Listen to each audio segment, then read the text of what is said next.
This podcast is an RPPFM production.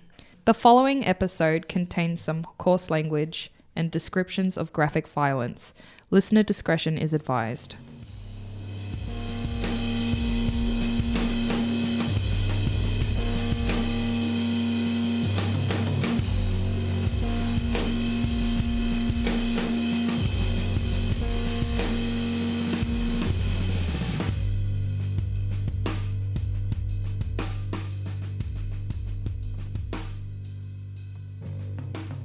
And welcome back to I Think My Fridge is Haunted. Yes.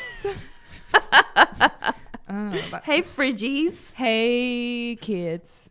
That's what I call you guys, Fridgies. Fridgies. Like this is the team at the studio. So I think Fridgies. That's cute. I'm just going to call everyone Fridgies. Yeah, that's cute. I used to get called Frigid at school because I didn't date any boys. Frigid. Is that it was Frigid. Yeah, frigid with a D on the end. Yeah, they'd go, Esther's so frigid because she doesn't date boys. Well, you know what? If they only knew.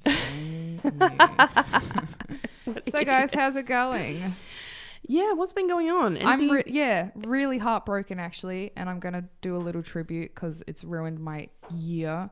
Little Bub died. Oh yes, Little Bub the cat. Oh my god, I literally famous internet cat. So this cat, she had a deformity that I think the vet said she'd only live for like 6 months or something. She ended up. Oh, I didn't know that. She was 9. Yeah, 8 to 9 years old. She was like a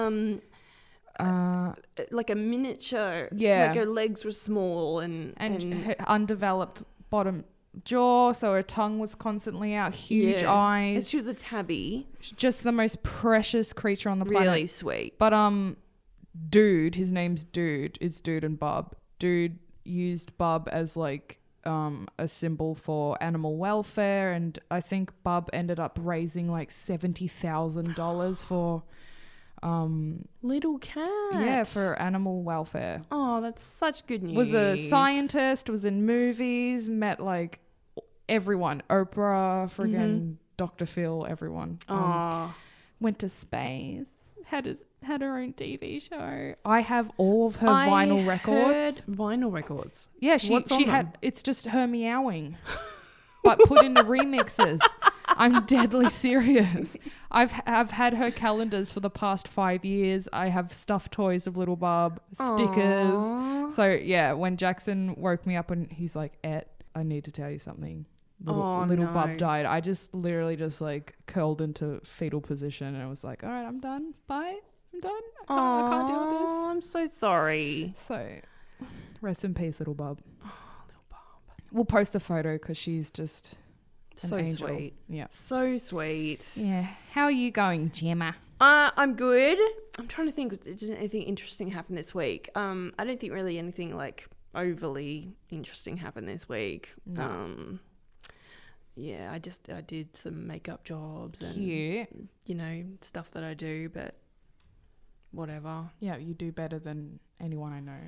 I'm on week 3 of my fitness journey. Oh. So yikes. I'm just tired. Poor girl. Ugh. I've given up. Which is why I'm wearing my tracksuit. Yeah. Because I'm going to the gym after this. Oh, are you serious? Yeah, I do better at the gym in the evening. But you've got a migraine. I do, but I kind of figured, well, maybe it'll help. I don't think so. I don't know what I think the a migraine is is like your brain being like, you gotta sit down, you idiot. I know. Go to bed. Yeah, true. I don't know. I'm just going to... I'll try it. Maybe I'll only do 10 minutes, but we'll see what happens. Well, after this, I'm going to order Indian food and I'm going to watch Midsummer, that new horror movie. Apparently it is insane. Apparently it is like...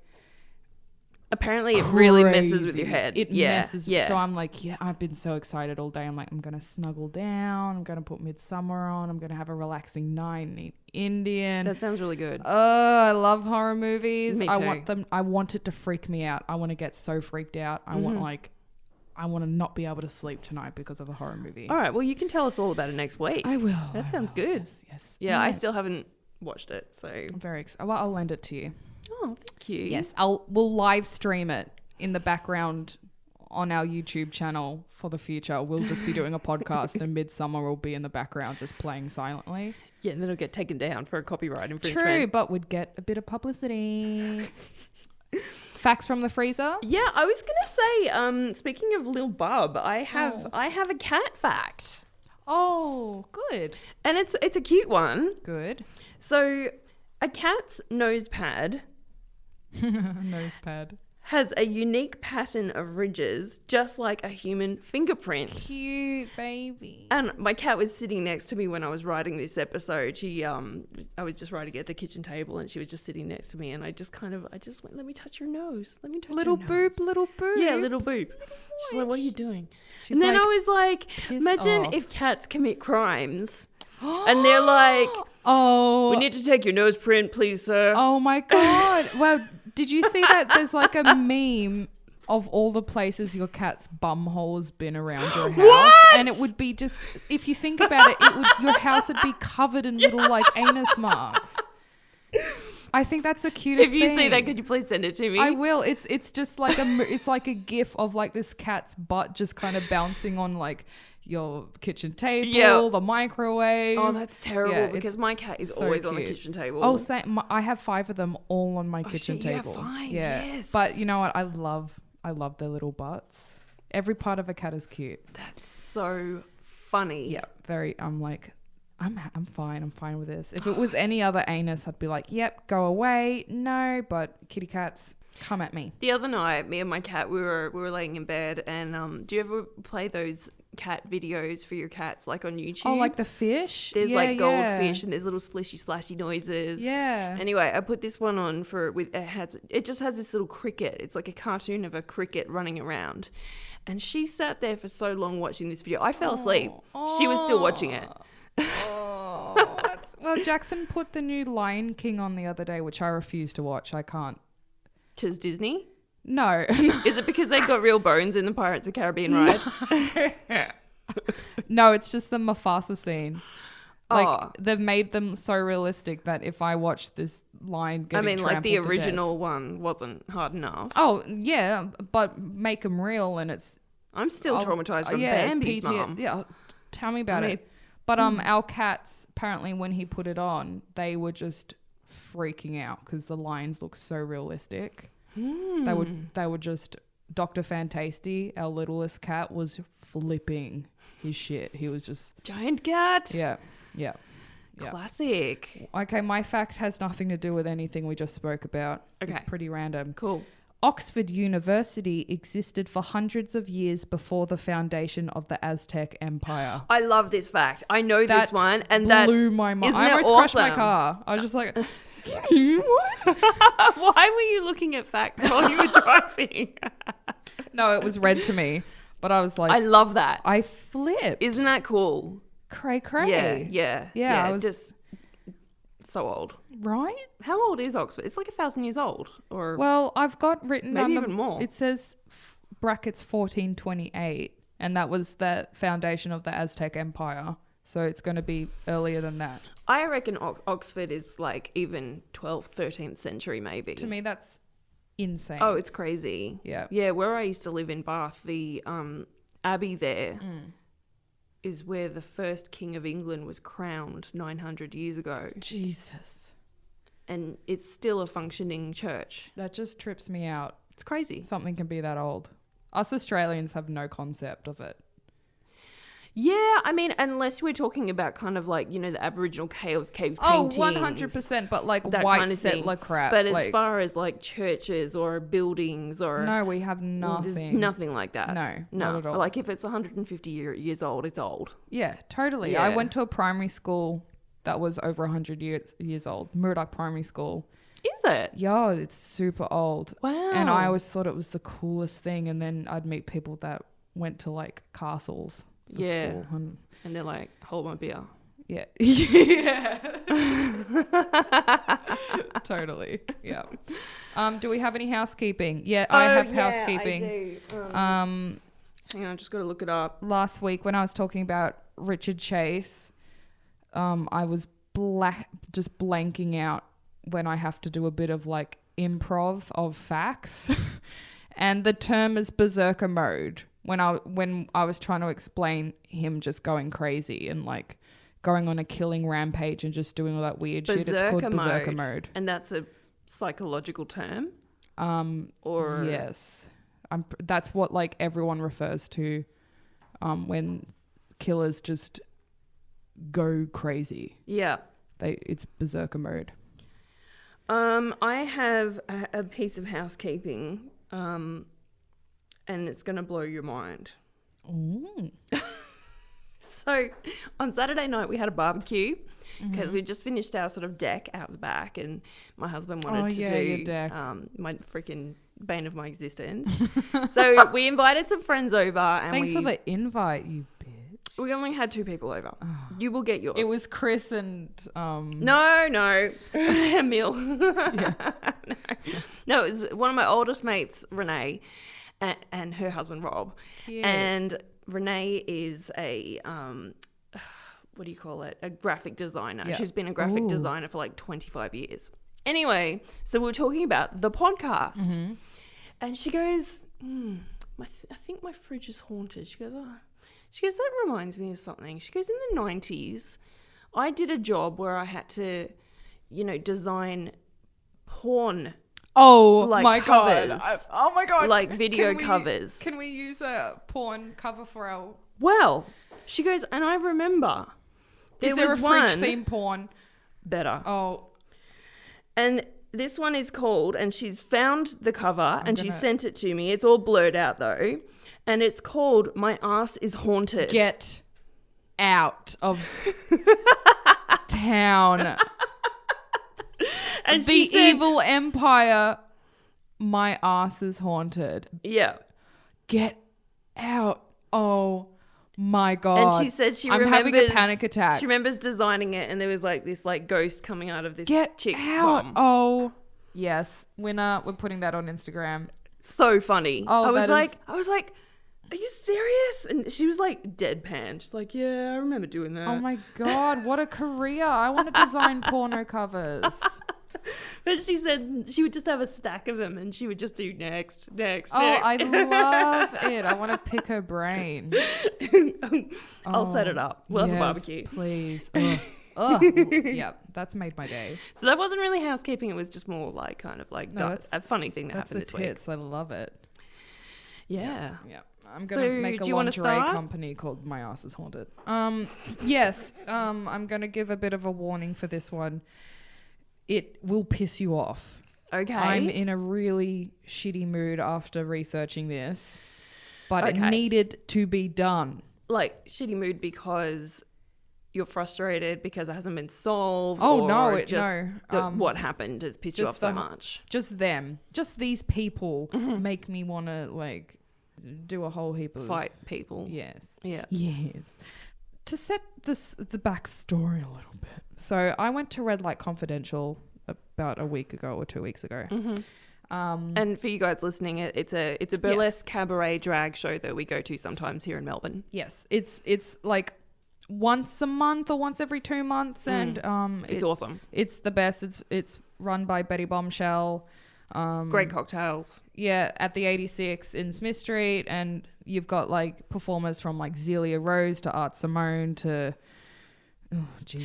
sometimes like you'll get like really, really experienced performers. Crazy, amazing performance, and then they open up the stage to like baby performers. Yeah, like they'll get like newbies and stuff. Yeah, it's really nice. You get singers. You get a chance to everything. Perform with the best. Anyway, I was there the other day in the audience, and there was a burlesque performer called Ira Luxuria. Yep. She was Miss Runner-Up in Miss Burlesque Victoria. Yeah. She did a beautiful act where she had like this snakeskin, sort of really flowy costume. Yeah, right. Yeah. She did this performance, and I've seen a lot of burlesque and drag. This performance, I was like screaming. I was emotional. I was losing my shit. Feeling it. So excited. It was just the best. And then every time I'd explain it to people, they'd go, "Oh, what is that?" So she did an act based on incels. Really? Yeah. How do you put that on the stage in a performance? Okay, I've already spoken to her, and I'll describe her performance. But she comes out on stage in a suit. She's got like drag king makeup. She's wearing a fedora hat, and she's got a laptop. Yeah. And the song "I've Got the No Pussy Blues" is playing, and she's like lip syncing to it, typing on this laptop with like this really angry expression on her face, and it's quite like the lighting is really harsh, and it makes her look quite scary. And as the song goes on, like she pulls out a rose and starts ripping up the rose and throwing it, and wow, she's playing an incel that's talking to a girl online and is getting pissed off that this chick won't sleep with the incel. And incels freak me out. They're horrible. Then she turns around, and on the back of her jacket it says "Poor me," because that's the whole incel. It's everyone else's fault. I can't get laid. And then she ends up ripping off her fedora hat, kind of scrunching it up, throwing it, takes her clothes off. She's naked, and her body is just covered in, I've got goosebumps. It's covered in like feminist movement quotes and like my body, my rules. And then she's like this beautiful girl who's like, it's my decision if I want to have sex. Mm-hmm. It's just, like I've got chills. I wish I'd seen that. It was just the most amazing. I lost my shit. Mm-hmm. Like, and also because it's such an issue. It's right so now relevant. That is so relevant. And people were like, "What's an incel?" Mm-hmm. And I was explaining it to my best friend, and I was explaining to everyone. I was saying it just a couple of weeks ago to Chris, our producer. I was like, "You've got a daughter. You need to know what an incel is." Totally, because it's a whole online subculture that needs to and it's dangerous. It's completely a threat. Mm-hmm. You know, it's like modern terrorism. I agree. So let's talk about incels. So prepare yourself, because this will piss you off. I've been in like, have a feeling I'm going to get pissed off. Yeah, I was writing it on my lunch break, like aggressively, like scrolling it down, and all my colleagues are like, "Oh, we better stay away from her. She looks a bit scary." As a pen flies by their head. Yeah, literally. Don't you bring a man near me for the next week. Okay. So incels stand for involuntarily celibate. Mm-hmm. So they're choosing not to have sex. They want to have sex, but they're making a point of saying they won't. They won't take part in it. It's 100, not 100%. I'd say maybe 95%, because there are female incels. Really? Yeah, but it's rare. Huh. And they get bullied a heap by male incels. I did not know that, because incels traditionally hate women. Yeah, 100%. It's a movement towards hating women and hating men that sleep with women. And these women that are in the minority. They're called femcels. Femcels, okay. And are they sort of more often than not heterosexual? Yeah. Okay. And they're not feminists. Okay. It's I didn't even look into it. I'm like, keep it away from me. I'm already like, right now I'm focusing on the heterosexual men. This is such a massive issue. It's huge. It's something we could definitely revisit. Yeah, and guys, do your own research. You can find incel information straight away. And you can find incels anywhere. I guarantee you would have met an incel. I know. Really? 100. I know boys I went to school with that are incels now. That were incels when I went to school with them, but we didn't know what an incel was. Wow. Just that like arrogance and just like such a like repulsion of women or girls, but being like kind of overly sexual the way they spoke at the same time, you know what I mean? Like they'd be angry at you, but then they'd like always talk about sex. Yep. That's sort of, I think that's like the early stages of becoming an incel. Just like, I imagine so. I should be having sex, but all you women are sluts and you don't deserve, you know, all that shit. Anyway. All right, let's just make our way through this. Deep breath. Okay. So typically heterosexual males who have struggled to find women and are now turning quite extreme in hating women and hating men who sleep with women. I'll get to that whole section in a minute. It's pretty exhausting. Mm-hmm. Okay, so incels feel they are excluded, alone, laughed at, or even though they typically class themselves as quote unquote the nice guy. Like that's, if you look up incels on the internet, if you go Google images, it comes up with these memes of like white skinny dudes wearing fedora hats. They've got neck beards. They have like, there's always memes of like them tipping their fedora hat being like, my lady. There's so many juxtapositions. Totally. Yeah. They see themselves as gentlemen. But they call themselves gentlemen. Want to kill women in some Yeah, but they cases. have such a like hatred towards women. Oh, it's so weird. It's infuriating. It's largely an online subculture that can also be referred to as the male grievance movement. Yeah, It explains itself. As if you look up any of these forums, which are typically on Reddit, 4chan, and they've got their own little private online communities that I think you have to pay for. Oh, wow. You'll find blog after blog about how these men hate women, and they hate the women who choose to sleep and date with men who will treat them badly.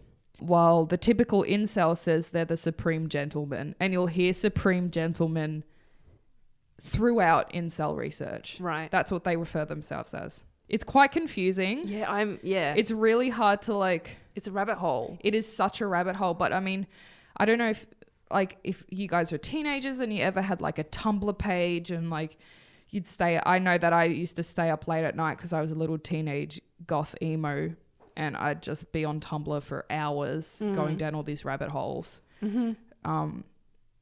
I've never been on 4chan. Neither have I. But I know that 4chan is like where it started. Okay. I can see it being big on Reddit. And it is big on Reddit. And as you know, Reddit has so many like rabbit holes. Oh, exactly. Yeah. It just Everything. goes on forever. Yeah. They whinge about how women wear makeup, which means that they're lying. They complain about how women have more rights than they did in the 50s, when a woman would typically stay at home, clean, cook, and be there to service their husband. But this subculture is growing to be more angry, more violent, and unfortunately more popular. Okay, so let's talk about some of the incel terminology, just so we can get a little bit of a inside scoop of how they class people. Okay. So this will be fun. Incels, I'm sure if you're familiar with incels, I'm sure you've heard of Becky's, Chad's, and Stacy's. Yes, I have. Yes. It's just so cringy. I just hate it. Okay. So Chads are the high status males who are always having sex. They're good looking, they're successful, and life apparently comes to them very easily. Yes, Chad. Just a Chad. So He's such like a Chad. Brad Pitt, that you can actually look up drawings of Chads. There's cartoons of Chads, Becky's, and Stacy's, and Chads are like hot, chiseled, tan guys like Brad Pitt. They play sport. Yeah, they've got expensive shit. They're like popular, blah blah blah. Basically, the opposite of a stereotypical incel. Stacy's are self-obsessed women who are shallow. They're obsessed with how hot the Chads are, and only reject incels because they're after the Chads. Stacy's as stereotypically attractive are described by incels as rejecting any man who doesn't meet their shallow expectations and standards. Okay. So what's a Becky then? Oh, I'll get to that. I've got more on Stacy's. Okay, cool. So these are quotes from incels. Stacy's have, quote, a naturally curvy body with big tits and ass that give men an instant erection. This is how incels talk. She has sexy, majestic, long blonde hair. Her makeup is on point, and she carries a $2,000 Gucci bag and lives in luxury. So that's a quote from an incel describing these girls. Okay. Which honestly, I don't think I've ever met I don't know a chick like anyone this. No, I don't know anyone. They're just like that. idiots. Now I'll describe a Becky. I feel sorry. I'm a Becky, apparently. Okay. Well, I'm neither a Chad nor a Stacy, so I must be a Becky, whatever that is. Yeah, exactly. Beckies are the description for the average woman. Women as a gender are generally referred to as femoids. Femoids? Wow. FHO, female humanoid organisms. whores, vapid whores, and sluts. Beckies, according to incels, wear baggy clothes to hide, quote, small tits and flat ass. Oh, see, I'm the opposite. Well, I could wear baggy I clothes wear baggy and my clothes boobs are from still going. We've got big ones. boobs. That's we dress like a Becky, but we've got boobs like a Stacy, and I have an attitude like a Chad sometimes, and so I don't know. My bag isn't Gucci. My bag has a cat on it. Same. My bag has a cat on it too. Girl. They are. This part made me like grind my teeth at work. They only sometimes wear super tight yoga pants to get a few looks. Beckies carry, quote, $5 backpacks, which I don't really understand. And they wear, quote, nerdy buns because she thinks guys like the natural look. So you can't win. No, as a woman. Well, as a woman, everything you do, every single thing you do is for the attention of a man. Right. So if you look if too you're nice, tired you're and you've got Stacy. long hair, if you don't look nice enough, you're a Becky, and either way, you're it's bad. Yeah, if you want to put your hair in a bun, you're doing it because you think men like it. If you want to, our producer just grabbed her bun.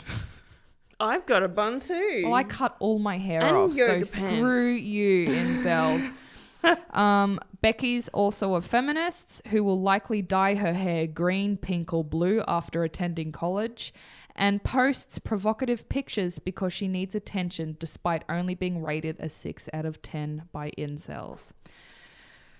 Deep breaths, everyone. Deep breaths. God. So these guys, they're on another planet. it's everything is so fueled by hatred and anger and like that it's such a like, this isn't just, I didn't just find Becky, Stacy's and Chad's off one website. This is like a worldwide, this is how they run. Yeah. And it's become like this crazy standard cult. Like they all fall into this like community of just hating how they're still virgins, how like girls won't choose them over other guys, like that it's become this like obsessive like they almost anger. It sounds like they value unhappiness, or they value the attention more than stability. It's like, you're unhappy too, sweet, I'm unhappy and the guy over there is unhappy, and you know, let's all be like angry and start this like revolution against everyone because they've treated us like shit. Which is just, if you've got a son out there who is like showing these little antisocial characteristics, and like, sure, people are antisocial, I'm antisocial, but if like they're showing signs of such hatred towards women and even other men, that's unprovoked. You know, I understand if you suffer from PTSD or you've had like past traumas against a certain gender or age group, sure, you can hold like hatred for that. But if you're just a boy out there who hasn't had sex, don't go shoot up a primary school for it. Like this is what it's coming to. People are like, going and more than once at this point. Legit, it's hugely common. Now, there's not much surprise that a lot of mass shooters, like I just said before, particularly in America, are incels. The shooter back in August in the US, who shot 9 people in Ohio, hated his female classmates and constantly threatened them with violence. So the warning signs were there. Totally. That douchebag who killed 49 people in the Pulse nightclub in Orlando, in 2016, he was also an incel and was frequently beating his pregnant wife. 2017, a white male who killed 26 people in a church in Texas was previously convicted for domestic violence against women, quoting that he'd like to bury women alive. What the hell? Yeah. And I didn't look this one up, but I just thought of it then. A few months ago in Tokyo, in Harajuku, there was a guy that drove a car through. I'm pretty sure it had like a bomb in it. He was planning to either do like a huge drive, knock down everyone, or blow up part of Tokyo. And he was an incel. Like, he was part of the incel rebellion, and it was even in Japan. You know, so it's worldwide. Yeah. Worldwide. Well, we've had instances in Melbourne even. Yeah, totally. Just look up videos of incels. They rant. Like they love to rant. They all have YouTube channels. They all have the memoir type, the manifesto bullshit. It's all like really aggressive, like women kill all women. It's all like kill all women. That's what it is. Okay. And I don't think people take it seriously. I'm really not sure, like, you know, how we can win. So what, they want to kill all women and then it's just going to be incels? Yeah, well, I think it's like more of like submit, kind of dominate the women. Like the women literally should be there to service the men. It's the women, I think, that have like a freedom, you know. They're like modern day women. They have a voice, and incels don't like that. I think they almost want women to be like robots. Okay, just subservient. Yeah, completely. The most famous incel in the world is Elliot Rodger, who killed 6 people, then killed himself after a prolonged stint of uploading incel videos on YouTube, whinging about how he is the supreme gentleman, how he hates women for not paying attention to him, and how he blamed women for him still being a virgin. If you look up... I've watched his vlogs. I've watched most of... It's insane. It is just him walking through parks and like sitting in his car, just... filming himself and almost like pouting, and like it's very scripted as well. It's very scripted. And his dad was a successful film producer in America, so he had money. He didn't go without. Like he had opportunities. He had like a BMW car. He had money and opportunities to make something of himself. And the thing about Elliot Rodger is he was not a bad looking guy. No, he is good looking. So it was his attitude. Point is his attitude. He was a creepy guy. He's creepy. Like if you look at him traditionally as a man, he's got high cheekbones. He's got a chiseled jawline. Yeah. He's got beautiful skin. Like he's a good looking guy. He's a good looking guy, and that's what surprised me so much. Exactly. As soon as he opens his mouth, there is such an arrogance to how he speaks. And guys, look up these videos. There's one, I'm pretty sure there's a documentary about him. There's massive, it's all over the place, but I'm pretty sure you can actually watch the video he takes before he goes on his killing rampage. Yeah. He's literally sitting in his car. He's got the camera in like a selfie angle. Yeah. He's almost like posing. He pouts a lot, and like he's quite like, has like this lingering like, he sort of looks off into the middle distance. He's very dramatic, you know, and he just listen to the way he speaks. You know, he's like, my life has been so hard. I'm the good guy, you know, all this bullshit. And I'm going to make them pay. Yeah. He's just disgusting. He's vile. He described himself as, this was his description, the ideal, magnificent gentleman.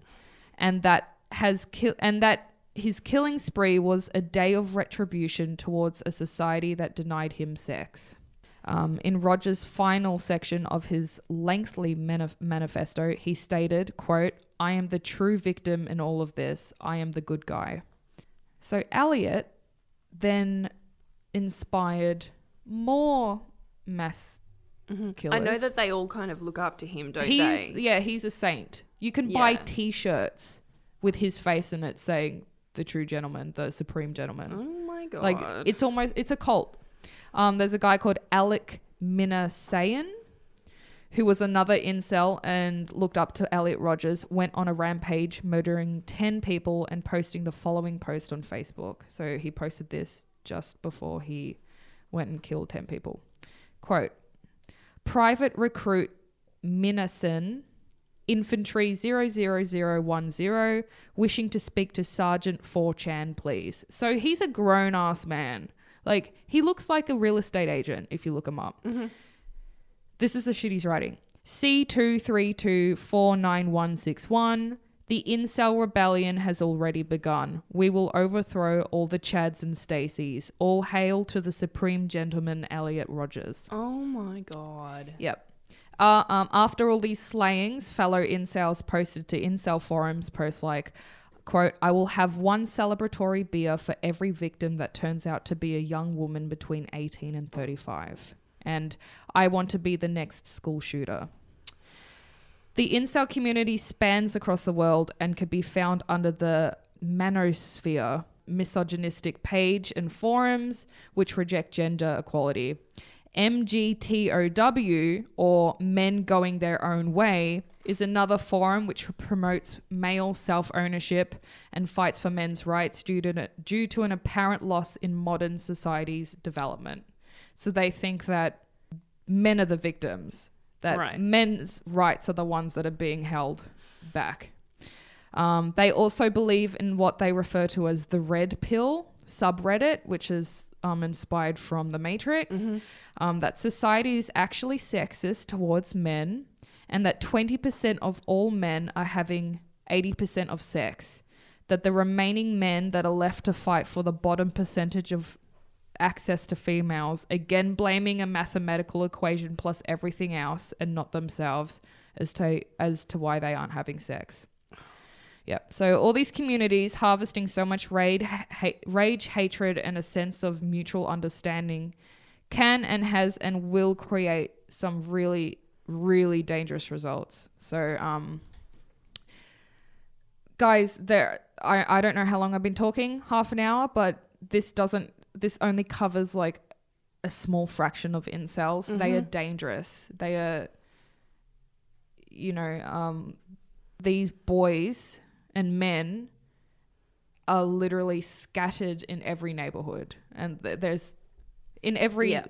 Mm-hmm. They're guaranteed they're on the peninsula, guaranteed you've gone to school with one. It's disgusting. It's sickening. So you know what? Look after yourselves, people. And if you see an incel, my God, I won't give you any advice, but you can tell them by their Elliot Roger t-shirt. Yeah. So guys, I guess at the end of the day, what we have to remember is that, everything that feminism has achieved over the past 100 years, yes, women have more rights and yes, women can have the choice to dress in a more completely revealing way or whatever. But, we're coming into an age of humanism now where it's just respect for your fellow person. Completely. There are so many. It's not about men or women having more power. It's just, hey, let's just live together in this crazy place. Exactly. Like no one should be above the other. No one. All genders. Yeah, we all got to live together. So why not make it easier? Yeah. So it's look after yourselves. Don't be a douchebag. I'm going to get that tattooed on all of you while you sleep. Okay. Yep. I was going to say, if you want to tattoo it on yourself, I'm not sure that you have any more space. There's a bit on your neck there. Did I tell you I'm getting Honcho Disco tattooed on my butt? Is that true? Yeah. Alex is getting Honcho and I'm getting Disco. Yeah. Anyway, guys. All right. Let's go take a breather. Yeah. Thank you so much. Oh, don't thank me.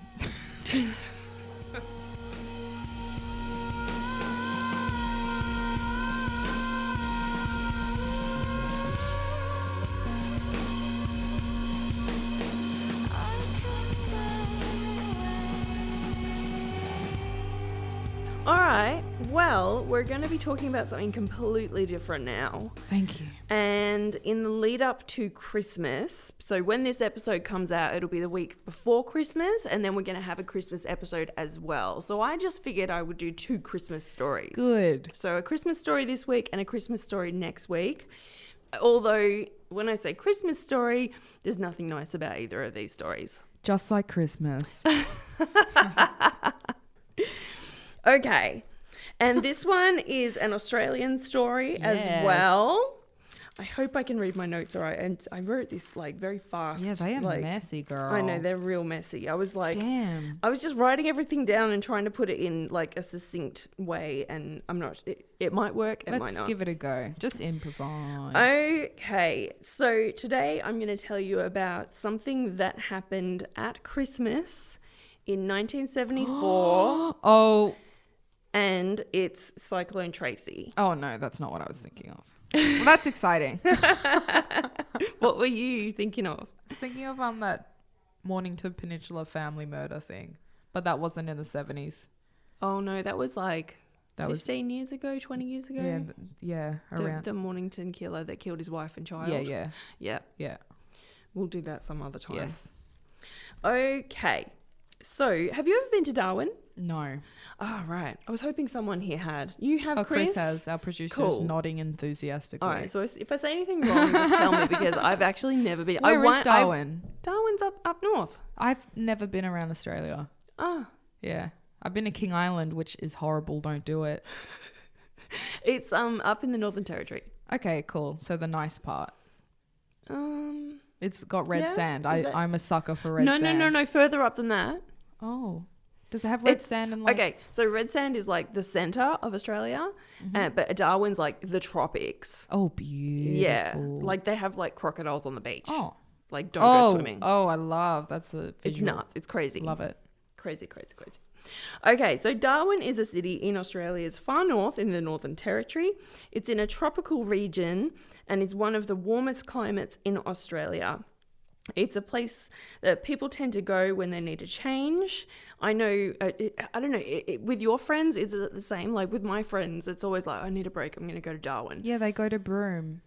Or Broome. I really want to go to Broome. I don't know what the deal is, but I'm going to have to go to Darwin at some point. It's opposite to Melbourne, 100%. Actually, you're right. It is the complete opposite. It's happy, it's bright, the weather is like, it'll stay the same away for like a long period of time. Yeah, totally.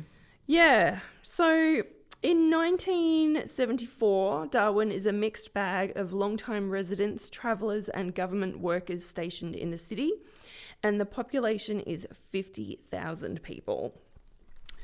So Darwin in summer gets some pretty crazy weather, and storms are not uncommon. It's a tropical region and heavy rain is expected in the months between December and May. I love storms. We talked about this a couple of weeks ago, didn't we? Love storms. So exciting. So sometimes they were warnings about approaching cyclones and other types of dangerous weather, but often they would just dissipate or they would just miss Darwin altogether. Yep. From December 1st, 1974 until December 9th, Cyclone Selma was predicted to impact the city. A Category 3 severe tropical cyclone, Selma had winds of up to 130 kilometres per hour. I shouldn't. It didn't have wind. She didn't have wind. No, I was going to say an IBS joke. What would I think my fridge is haunted be without an IBS? Well, as soon as you say Selma had winds up to 130 kilometers or whatever, I'm just like, you're like, yeah, girl, have some I can fizzy relate. Here's some color fact. Okay, so the people of Darwin knew about this storm, Cyclone Selma. Cyclone Selma. Damn. Sounds like an angry auntie. The Bureau of Meteorology had issued alerts warning residents to prepare themselves. The storm was moving quickly towards Darwin from the Timor Sea, travelling 250 kilometres in just 2 days. So it's like coming right at the city. Rain and wind began to hit Darwin, even bringing down a few trees. But at 10 a.m. on 3rd of December, the cyclone changed direction and headed north, then headed west away from the mainland. And then finally, a few days later, it just dissipated over the sea. So nothing to worry about. So by the time Cyclone Tracy is spotted over the Arafura Sea, 700 kilometres away on 21st of December, so a couple of weeks later, people were sick of talking about cyclones. Yeah, I mean, you would. Yeah. And it was Christmas. Yeah, shit. So they talked about Cyclone Tracy in the same way they talked about Selma. Basically, it'll pass. Yeah. Darwin hadn't been devastated by a cyclone since the 19th century. But by midday on Christmas Eve, 1974, Tracy was only 110 kilometres away from Darwin. Wow. So it's actually moving faster. I wonder if they could see it. would have been able to see it by radar. Yeah. Don't think they'd be able to. Oh, I don't know if they. Like if you know how you see those like walls of Yeah. cloud coming across. Wonder if they could see like black. 100 kilometers away. I probably. Yeah, you're right. Might be a little bit far. Yeah. So it was actually moving faster than Selma had moved. That's scary. And it was stronger too, with gusts of up to 150 kilometres per hour reported by the Tropical Cyclone Warning Centre. While some of the residents went out to Christmas parties, others decided to tape windows shut, check torch batteries, and tie furniture down. Edwin Milliken, his wife Elva, and daughter Jane are one of the families that prepared for the storm to hit. Edwin surmised that since the last cyclone to hit was 33 years ago, they were due for one soon. Jesus. The family brought extra water and gas supplies and a gas cooker as well. Another family, Julie Tamo, she's a young mum living in Darwin with her husband Heike and her two boys Rowan and Brendan. She described having a great life with the other families in the community, water skiing, playing sports. So we're talking pretty normal families here, pretty normal suburban life. Completely. Julie and her family are not particularly worried about the cyclone and they're just busy preparing for Christmas. Oh no, guys. But on Christmas Eve, Rowan, the little one, I think he's 3 or 4, I think, he actually becomes ill. And Julie decides to take him to the hospital where staff want to keep him in overnight. So the family are not particularly happy about this because it's Christmas Eve and, you know, kids love Christmas Eve and everything. It's exciting. Oh, it's Christmas Eve. Yeah. No. But, and this little boy is having to stay in hospital. But Julie leaves him at the hospital because there's nothing more that she can do, really. On the way home, she's driving by the sea and she notices the water looks really odd. Oh. It was just getting dark and it was very cloudy. Do we know what the water looked like? Well, she described seeing the water looking unusual and she'd never seen it do this before. It looked like it was boiling. What? Oh my God. She goes home and tells her husband what she's seen. Evening is drawing in and the storm is starting to take the city. It's raining and windy, and the Milliken family decide to camp out together in their downstairs study just in case. So they're the ones that sort of prepared with the, you know, provisions and things. The end. What are they called? End of. What are those people that prepare for the end of Doomsday day? preppers. Doomsday preppers. So residents actually weren't seeing a huge amount of information on the TV as far as extreme warnings go, but the weather was really starting to pick up. They'd seen storms, but this one was bigger. They could tell it was bigger. Weather officials needed to get the message out. Another mum called Halima Dorth hears a car coming down the road with a loudspeaker saying, "The cyclone is imminent. Everybody stay indoors. Don't leave your home. The cyclone is imminent." Oh, mate. That gives me goosebumps. The authorities had they'd left it way too late. Yeah. My God. Halima, her husband and her daughters huddle together on the bed. It's actually getting to be quite late at night now. So it's actually kind of after people have sort of gone off to bed. Yeah. Winds were now picking up to 220 kilometers per hour. So the storm is picking up strength. Yeah. And the rain was becoming torrential. Cyclone Tracy was coming, and at midnight it hits with full force. Wasn't it Selma? No. So Selma was the one at the start one. of December, and they said it's coming, and then it kind of and then she took went a away. turn and went away and just kind of Tracy's- dissipated to nothing. And then 2 weeks later, Tracy comes Jesus. and actually hits. Yikes. So the rain is torrential, the wind is ridiculous. Halima moves her family into the kitchen, and they all get under the dining table between the kitchen cupboards. They hear an awful sound like paper ripping, and it's actually the roof peeling off above them. Oh, man. I just worry about all the animals. I know. It's awful. That's all I can think about. They just hang on to each other underneath the table. Jesus. So Halima has her husband and she's got 2 daughters. Back at Julie's house, water is coming in and she's trying to sort of mop it up frantically as it's coming in. She starts to realize this storm is actually a really bad situation. And she runs down the hall to get her 2-year-old son out of his bed. As she's coming back from his bedroom, her house is basically torn apart. Can you imagine? I don't want to imagine. And just thinking about like these houses in the 70s. Yeah. You know, kind of like just your normal beach houses. Like, yeah, the little like tin beach houses or like the brick. Yeah, 70s. either that or like weatherboard. Yeah, completely. Yeah, that's it. So Julie's roof comes off and both bedrooms blow away in front of her. Oh, I just can't. Including the bedroom that her son had just been sleeping in. Can you imagine? Oh, Yeah, so she's literally saved him with seconds. Heike, her husband. I was wondering where he was. Yeah, he gets his wife, Julie, and the little boy into the bathroom because by this time, Julie's actually been struck in the head by something, flying. But it wasn't that bad, but he kind of took control of the situation.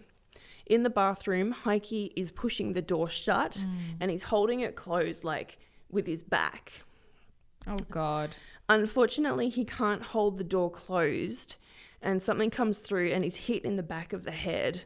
And this actually was quite a serious injury. So he's like bleeding and stuff. By this time, the whole city is without power. Yeah. And it's nighttime too, so it's after midnight by this point. Cool. Yeah, so it's just dark. Houses are losing their roofs. Cladding is being torn away. Windows and window frames are flying away. Housing structures are being weakened due to the torrential rain soaking the internal partitions. And other things are starting to blow away as well, including large pieces of furniture. It's pitch black, except for the lightning. Yeah. Wow. And flying debris is literally becoming flying weapons through the air. It would, yeah, completely. Julie and her family come closer to danger when the kitchen is torn away from the house. And she sees her fridge flying through the air. Oh, bitch. It is haunted. Nuts. That's how powerful this cyclone is. I mean, fridges are heavy, ridiculously heavy. Yep. The family is left holding on to some pipes. God, I've never heard about this. It's nuts. It's crazy. And Julie thinks this is the day they're going to die. Oh, Jesus. Back at the Millikins' house, they can only listen to what's going on because they're in a room that's kind of below the house. Yeah. Almost like a basement, I suppose. Their roof too comes off, but they can only guess at what's going on by the deafening sounds above. Edwin, the dad, he says, from the screaming fury, it was suddenly still and quiet. Oh, are they in the eye of the storm? The eye of the storm had arrived. Oh my God. And by this point, it's about 3 a.m. Jesus. This is like a horror movie. Did you ever watch Twister? No. That was my favorite movie as a kid. Oh, yeah? I was obsessed. I've actually never seen it. It is so good. Storms are really scary to me. No, watch it. It's so good. It's just about like Twister chases. That's interesting. So interesting. Yeah. Oh my God. If I wasn't so motion sick in cars, I'd be a storm chaser. Oh, that's cool. I love it. I'm pretty sure I follow a Facebook page that's like Storm Chasers Australia. Really? I'm sure I do. I just want to go to America and see a Twister. Yeah, like I'd the love Midwest. They have loads of crazy. Huge. Like where I'm gonna do more about awesome. like this type of thing because I find this type of thing really interesting. Yeah. So the eye of the storm has come. It's about 3 o'clock in the morning. And because it's suddenly gone quiet, people can now hear their neighbours screaming. Oh. The calm of the storm did not last for long. Apparently, the second part of a cyclone is worse than the first part because the weather comes from the opposite direction. So the first part of the storm had built up over a few hours. Yep. But the second hit like an express train, according to insidestory.org.au. It had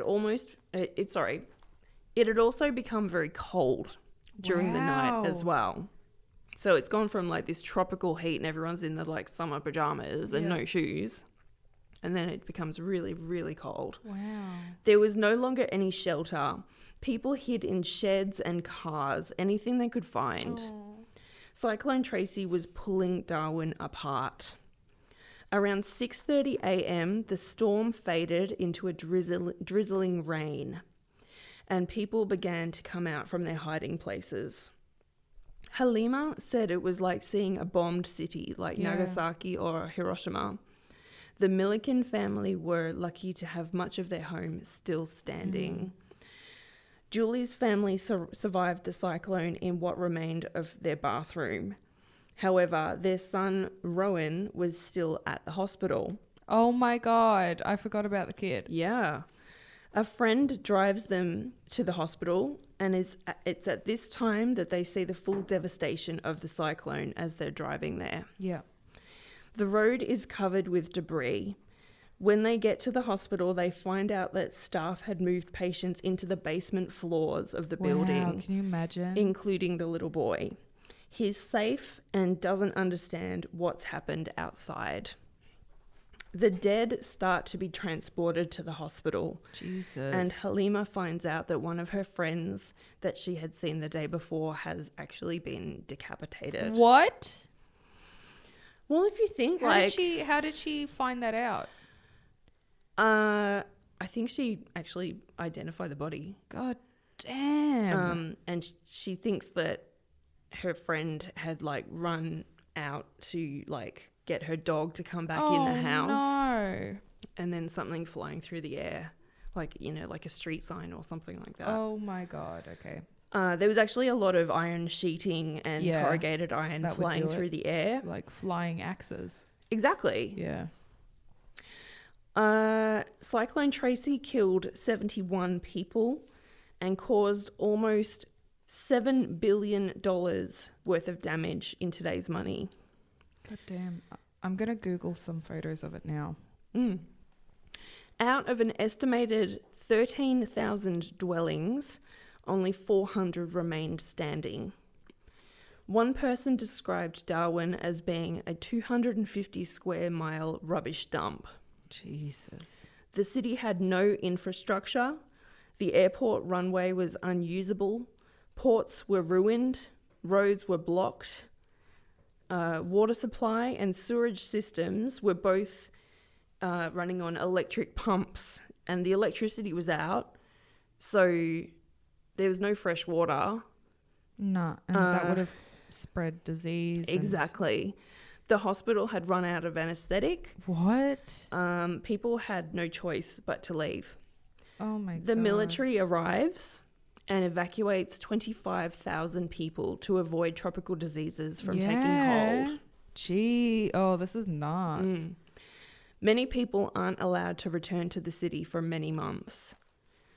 It was found that houses built for government workers staying temporarily in Darwin were not built to sustain extreme storm weather, and many people died as a result. Crazy. Blame is turned on local government and also at lacking technological equipment, which was described as primitive. Wow. Building codes and technological weather equipment were upgraded, but the people who lived through Cyclone Tracy suffered years of trauma. Some decide to put it behind them. The federal government actually considered rebuilding Darwin in a completely different area. That's nuts. Yeah, like closer down, near Kimberley. Wow. Such was the extent of the damage. They just thought. And I guess a lot of people wouldn't want to move back there if they've lost people and it's just like a graveyard. However, the rebuild took place on what they called New Darwin, And as we know now, it's normal Darwin. It's normal Darwin now. So they ended up building on a different... No, they were going to. They ended up building, where original Darwin actually was. Okay. Is there like a tribute sign or plaque or something there? That's a good question. I'll have to look that up. Yeah.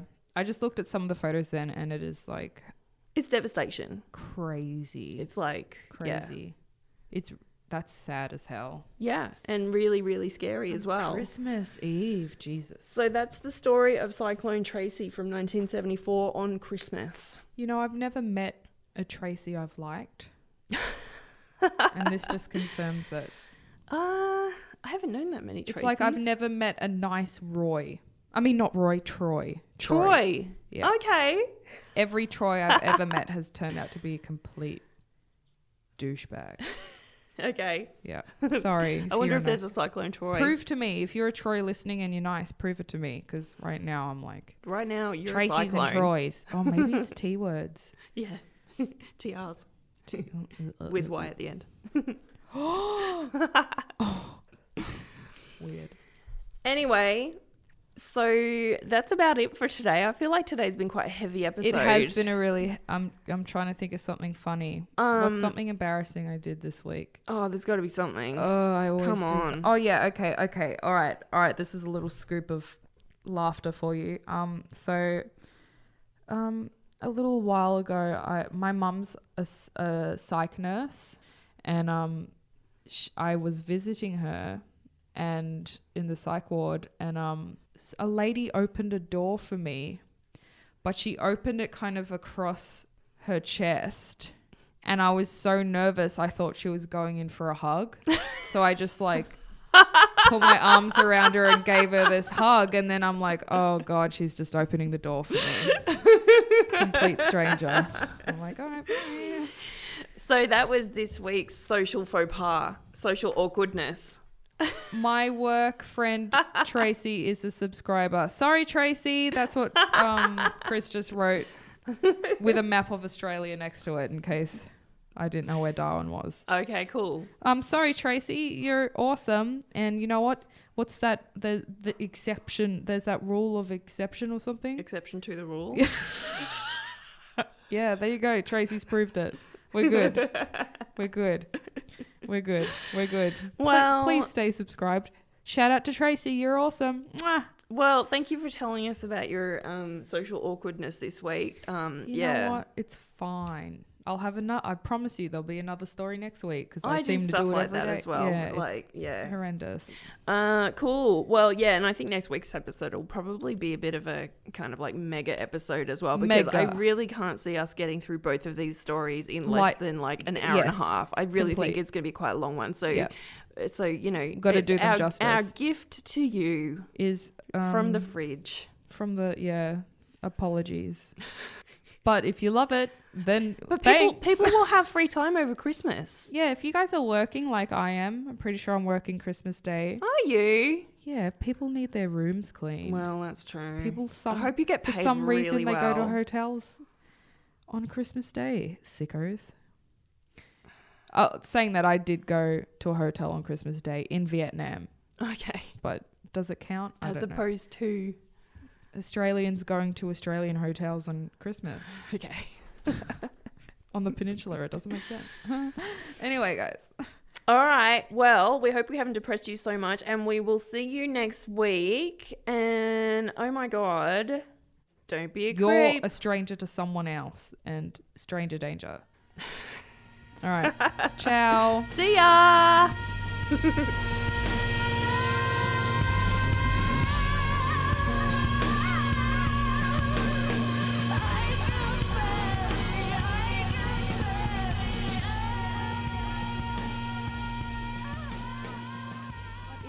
When you're in the eye of the storm, it's like the center, and say if you've got like a disc or a ring.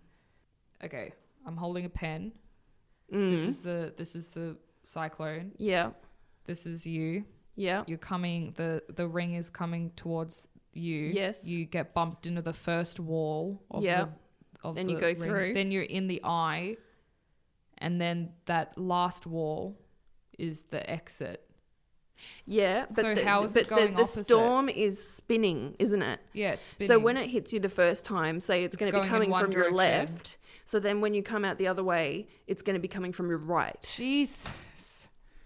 Oh, that's too much maths for me. I can't do that. Okay, so you're I'm stroking your cat. You're stroking your cat. I'm stroking my cat right now. And then all of a sudden, you start pushing the fur back the opposite direction. Oh, no, I get that. But why is it going the opposite direction if it's spinning in one direction? Because if you flush a toilet. It's a donut, right? Oh, okay, I think we're going to have to go outside in the car park or something like that. Let me take one of my rings off here. No, that's not going to work. Okay, let me draw it here. All right, I'll describe what she's drawing so you can all understand. All right. She's drawing a little stick figure. Esther. Me. With a mullet. A perm. So the cyclone is going. Now she's doing that arrows, recycle. like recycling arrows going around and around and around. So if Esther comes in from the left side. Yes. The cyclone is coming from her left and sort of to her right. Yeah. She walks into the middle. Here's the eye of the storm. She walks to the other side. So now it's coming from your right and sort of leaving you at your left. So you I'm still struggling. Don't worry about it.